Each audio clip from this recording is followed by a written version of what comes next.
Assalamualaikum warahmatullahi wabarakatuh. Alhamdulillahirabbil alamin. Segala pujian hanya untuk Allah Subhanahu wa taala. Atas limpahan rahmat dan karunia-Nya kita masih diberi kesempatan hidup pada hari ini. Salawat serta salam senantiasa tercurahkan kepada junjungan kita dan panutan kita, Nabi besar Muhammad sallallahu alaihi wasallam. La ilaha illallah Muhammadur Rasulullah. Kita semua harus yakin di dunia ini yang berhak disembahnya Allah dan Nabi Muhammad adalah utusan Allah. Lihatlah di surat An-Nas ayat ketiga. Allah Subhanahu wa taala itu ilahinas yang artinya sembahan manusia.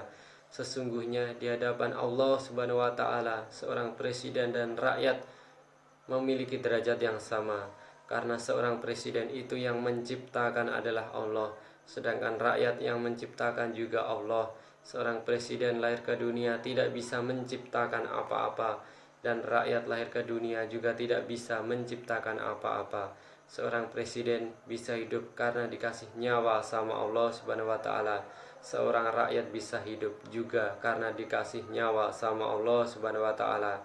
Presiden dan rakyat itu sama saja, yaitu sama-sama tidak bisa menciptakan tubuhnya sendiri. Presiden dan rakyat itu sama saja, yaitu sama-sama tidak bisa menciptakan kakinya sendiri. Presiden dan rakyat itu sama saja, sama-sama tidak bisa menciptakan bumi Indonesia. Presiden dan rakyat itu sama saja, sama-sama hidup di atas tanah ciptaan Allah Subhanahu wa taala. Seorang presiden dan rakyat itu sama saja, sama-sama manusia biasa ciptaan Allah Subhanahu wa taala. Dan ingatlah, kita semua hidup di atas tanah ciptaan Allah. Presiden dan rakyat bisa hidup karena dikasih nyawa sama Allah. Presiden dan rakyat bisa berjalan karena dikasih kaki sama Allah. Dan ingatlah, hidup di dunia hanya sementara. Suatu saat presiden dan rakyat akan sama-sama mengalami mati, dan suatu saat presiden dan rakyat akan sama-sama memiliki jabatan terakhir yang sama, yaitu jabatan almarhum. Dalam menjalani hidup di dunia, janganlah merasa sombong dan jangan merasa paling berkuasa, karena yang berkuasa di dunia ini hanya Allah. Karena dunia ini adalah ciptaan Allah. Di dunia ini tidak ada presiden hebat, yang ada hanyalah Allah Subhanahu wa taala lah yang hebat. Kita harus sadar bahwa dunia ini adalah ciptaan Allah, maka kita semua wajib taat ikut dengan aturan Allah. Dalam menjalani hidup, kita harus rendah diri dan jangan merasa sombong, karena sombong adalah sifatnya syaitan. Di dalam hadis dikatakan, barang siapa yang di dalam hatinya terdapat sedikit kesombongan, maka ia tidak akan dimasukkan ke dalam surganya Allah Subhanahu wa taala.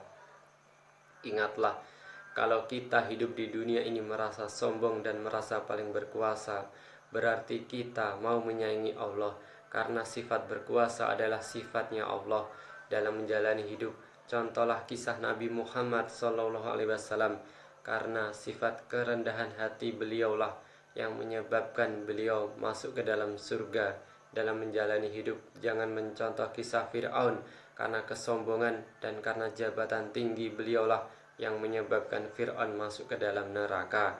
Jika kita mau berpikir dan membuka mata hati kita, sebenarnya jabatan dunia itu tidak penting, karena jabatan dunia itu hanya bersifat sementara.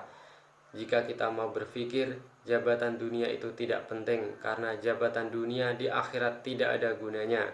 Buktinya, ketika mati, malaikat tidak bertanya, "Apa jabatanmu?" Ketika mati, malaikat tidak bertanya, "Apa pangkatmu?" Tetapi ketika mati, malaikat akan bertanya, "Apa amalan ibadahmu?" Kita harus sadar, jabatan dunia adalah jabatan yang menipu. Dunia ini adalah menipu. Jadi orang yang tergila-gila sama jabatan dunia, maka mereka telah ditipu oleh dunia, karena dia dilupakan oleh akhirat. Akhirat adalah selamanya, sedangkan dunia adalah sementara. Sekali lagi, dunia ini adalah menipu. Jadi orang yang tergila-gila sama jabatan dunia, berarti ia telah ketipu sama dunia, karena jabatan terakhirnya adalah almarhum.